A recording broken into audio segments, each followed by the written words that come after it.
तो कल उन्होंने एक प्रश्न किया, तो मैं सोच रहा था वह प्रश्न और यह प्रश्न, दोनों प्रश्नों का उत्तर एक ही है। क्या प्रश्न किया उन्होंने कि जो भरत महाराज थे, राजा भरत, उन्होंने अपने गृह का त्याग किया, त्याग गृहेषु, अपने गृह का त्याग किया और आ गए वन में। और वन में गंडकी नदी के किनारे उन्होंने एक हिरण से, आसक्ति कथा तो हमने सुनी है कई बार, सबको पता है, स्टोरी बुक्स में भी है। आसक्त हो गए हिरण से, और हिरण से आसक्त होने के बाद उनका जब शरीर छूटा तो गीता के अनुसार यम यम वापि स्मरण भावम त्यजन्ति अंत कलेवरम, उनको शरीर हिरण का मिला। हिरण के शरीर में उन्होंने सूखे पत्ते खाए, अपने शरीर का त्याग किया, अगले जन्म में जड़ भरत बने।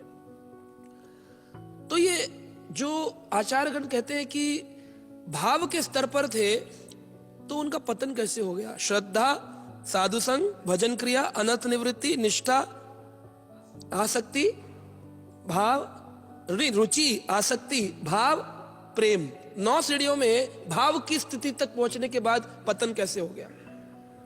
इसके कई कारण मैं कई वर्षों से ढूंढ रहा हूं, तो अलग अलग जगह अलग अलग कारण मिलते हैं। तो कुछ कारण मैं बताऊंगा जो इस प्रश्न का भी उत्तर देंगे कि शुकदेव ने निर्विशेष लीला क्यों करी। पहला कारण बताया गया कि आचार्य कहते हैं भाव के अर्ली स्टेज ऑफ भाव पे पहुंचे थे। भक्ति विनोद ठाकुर लिखते हैं वो भाव के उत्तम स्तर पर नहीं थे, भाव की भी 3 स्टेज है, lower, medium and the top stage of भाव प्लेटफॉर्म। वो भाव की अर्ली स्टेज ऑफ भाव पे थे, इसलिए उनका पतन हो गया। तो उसके दृष्टांत में लिख रहे हैं कि भाव के स्तर तक भी अनर्थ लगभग समाप्त होते हैं। प्रभुपाद भक्ति विनोद ठाकुर ने लिखा है अपने ग्रंथ में कि भाव के स्तर तक भी अनर्थ लगभग समाप्त होते हैं। तो फिर अनर्थ निवृत्ति में क्या होता है?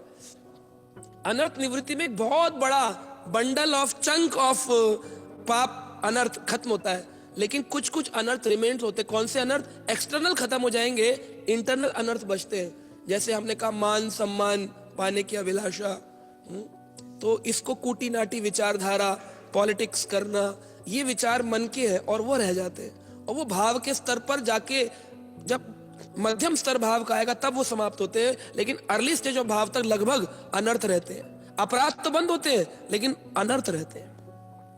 ये जिस दिन मैंने पढ़ा नींद नहीं आई कि भाव तक जाकर भी अनर्थ रहेंगे और हम तो अभी भजन की क्रिया में भी ढंग के नहीं है, तो हमारी क्या स्थिति है? एक उत्तर ये भक्ति विनोद ठाकुर ने दिया।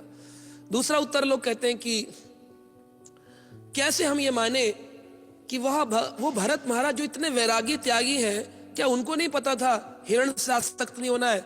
तो एक आचार्य ने लिखा उनको मालूम था, लेकिन वो गए नहीं अपने गुरु पुलक ऋषि आश्रम में भक्तों का संग करने। उन्होंने निर्जन भजन प्रारंभ किया, अकेले रहना शुरू कर दिया। अकेले रहने से भजन बनता नहीं है, मन बहुत ज्यादा भटकता है, इसलिए साधु संग में ही भजन करना चाहिए। दूसरा कारण उन्होंने बताया, साधु संग त्यागा, इस कारण से उनकी भक्ति में उनका पतन हो गया। कृष्ण भक्ति मूल है साधु संग, कृष्ण भक्ति उपजे पुनः मुख्य अंग। कृष्ण भक्ति होने के बाद में भी मुख्य अंग है। ये नहीं कि अब मैं सीनियर हो गया, अब बहुत दिन हो गए तो अब मैं भागवत क्लास सुनूं, जब करूं ना करूं क्या फर्क पड़ता है। अरे कोई सन्यासी स्तर पे भी हो, उसको भी श्रवण कीर्तन क्रिया करनी ही है, छोड़ नहीं सकता कोई। तो उन्होंने ये क्रिया छोड़ दी थी, इसलिए उनका पतन हो, ऐसा दूसरा कारण आया। लेकिन ये तीनों कारण हृदय में एक विकार उत्पन्न करते हैं कि ऐसा कैसे हो गया। और जब एक श्लोक पढ़ते हैं श्रीमद् भागवत में कि जब वो हिरण के रूप में थे, उन्होंने भगवान नारायण का स्मरण किया और अपने देह का त्याग किया, क्योंकि उन्हें याद था पूर्व जन्म में मैं भरत था, मुझसे गलती हो गई, मैं हिरण से आसक्त था। उन्होंने भगवान का स्मरण करते हुए अपने शरीर का त्याग किया। ये तो ऐसा पॉइंट है, श्लोक सारे भक्त आ जाते हैं भागवत पढ़ने वाले कि प्रभु जी अगर उसने हिरण के रूप में भगवान का स्मरण कर ही लिया था तो भगवान ने उनकी मुक्ति क्यों नहीं करी, उनको जड़ भरत बनाने के लिए पुनः क्यों भेज दिया? तो इसका उत्तर विष्णु चक्र ठाकुर ने दिया है। ये है उत्तर। तो सारार दर्शनी नाम की उनकी टीका, जो कमेंट्री ऑफ विष्णु चक्र ठाकुर, उसमें he is given an example. उन्होंने बताया ऐसा क्यों हुआ। तो पहले तो वो श्लोक बताते हैं, निरपराधनम अपि केशम चित प्रेम विशेषे शिशादयी शूनम भगवत प्राप्तो विलंबो अपि कीचदः यशो विधि भरतस्य जन्म त्रयम अभूत। त्रयम 3 बार उनका जन्म हुआ भरतस्य, किस कारण से हुआ? तो कह रहे हैं इसके दो कारण है, एक है एक्सटर्नल और एक है इंटरनल। एक है बाहरी कारण और एक है अंदरूनी कारण। बाहरी कारण तो साधु संग है ही, हमने चर्चा किया, साधु संग नहीं हुआ और उनको अंतकाल में हिरण से आसक्ति हुई, ये तो हमारा श्रवण किया है। अंदरूनी कारण क्या है? तो विश्वनाथ ठाकुर कहते हैं, बहुत सुंदर बात है, ध्यान से सुने भक्त लोग।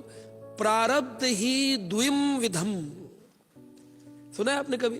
प्रारब्धम ही द्विविधम शोभनम अशोभनम चा तत्रदम भक्तो प्रियन अपि नयनः।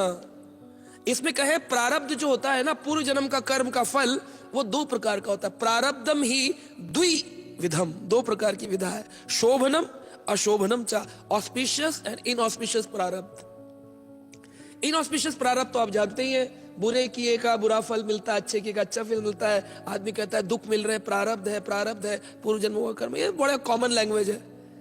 लेकिन ऑस्पिशियस प्रारब्ध, शोभनम प्रारब्धम, शोभनम प्रारब्ध यानी ऑस्पिशियस पवित्र प्रारब्ध क्या होता है? वो कहते हैं पवित्र प्रारब्ध होता है ताकि श्री कृष्ण ऐसी व्यवस्था बनाते हैं किसी जीवात्मा के लिए जो उनको लगता है ये परफेक्ट है मेरा भक्त बनने के लिए, तो उसके जीवन में ऐसी दुख क्रियाएं कृष्ण करेंगे ताकि उसकी जो increasing the longing for the Lord, भगवान के लिए उसकी जो अभिलाषा है वो और ज्यादा आतुर बन जाए, और ज्यादा तीव्र हो जाए। भक्ति की तीव्रता को बढ़ाने के लिए पवित्र प्रारब्ध कृष्ण के द्वारा बनाए जाते हैं भक्त के जीवन में। और भगवान ऐसा कहते हैं कि तुम अगर भरत रूप में थे, तुमने ये तो समझ लिया कि साधु संग की क्या महिमा है, त्याग की क्या महिमा है, भक्त की क्या महिमा है। हिरण के रूप में तुम्हें नारायण समझ में आए, लेकिन क्या कृष्ण सेवा समझ में आई? क्या कृष्ण प्रेम समझ में आया? क्या वो विप्रलम्ब सेपरेशन समझ में आया? जो राधा रानी को त्याग करके कृष्ण चले गए 100 वर्ष के लिए, क्या वो समझ में आया? जब तक वो नहीं आया, और तुम हो तो उत्तम, क्योंकि मैं तुम्हें उत्तम स्थान देना चाहता हूं। एक और मौका, एक बार और जड़ भरत बनो, अब की बार तुम मेरे लिए तीव्र अभिलाषा करना, आतुर भक्ति का प्रचार की भावना रखना, तब तुम मेरे धाम को आना प्रवेश। तो श्री कृष्ण ही एक और जन्म, एक और जन्म, एक और जन्म, ये है पवित्र प्रारब्ध। ये भक्तों के जीवन में होता है कि भाई कौन सा प्रारब्ध है।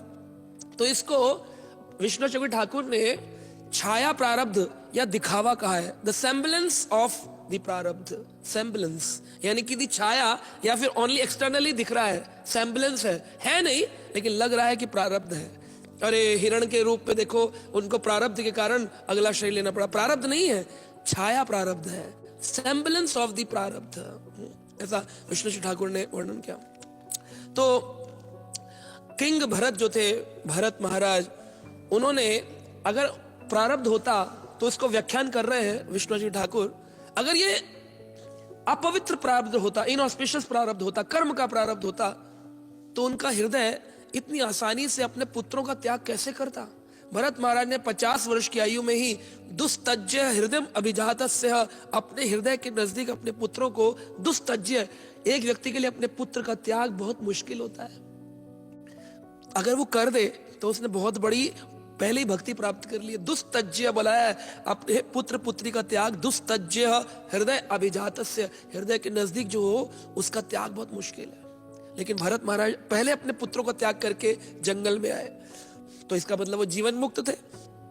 अब जीवन मुक्त व्यक्ति को क्या नहीं पता साधु संघ की महिमा क्या, पुलक ऋषि जाना चाहिए। ये हम बोलते हैं साधु संघ नहीं किया, उनका पतन हो गया। क्यों हो गया? क्या कारण था? क्या वो नहीं जान रहे कि मैं एक आत्मा हूं जो इतना बड़ा त्याग कर सकता है, अपने पुत्र परिवार धन, हाँ? वो व्यक्ति क्या नहीं जान रहा है? तो विष्णु ठाकुर कहते नहीं नहीं, ये खाली सेम्बलेंस ऑफ प्रारब्ध है, ये पवित्र प्रारब्ध है जो श्री कृष्ण ने द्वारा दिया जाता है ताकि तुम्हारी वह अभिलाषा, उत्कट अभिलाषा, तीव्र अभिलाषा में बदल जाए। Intense desire for Krishna Prem, intense अभी है लेकिन इंटेंस नहीं है। तीव्रेण भक्ति योगे ना यजेत पुरुषम परम, वो भक्ति योग तो है लेकिन जो आगे शब्द है ना तीव्रता, वह नहीं है हम में किसी में। आप लोगों में हो सकती, मैं अपनी बात करूं, तीव्रता नहीं है। तीव्रेण भक्ति योगे ना, वो तीव्रता चाहिए। तो ये कृष्ण का तरीका है। भगवान श्री कृष्ण को इस विष्णु ठाकुर कहते हैं चातुरम आबुधि, बड़े चतुर है Shri Krishna, clever of the cleverest, चातुरी आम्बुधि। आम्बुध मतलब होता है समुद्र, चतुराई का समुद्र है।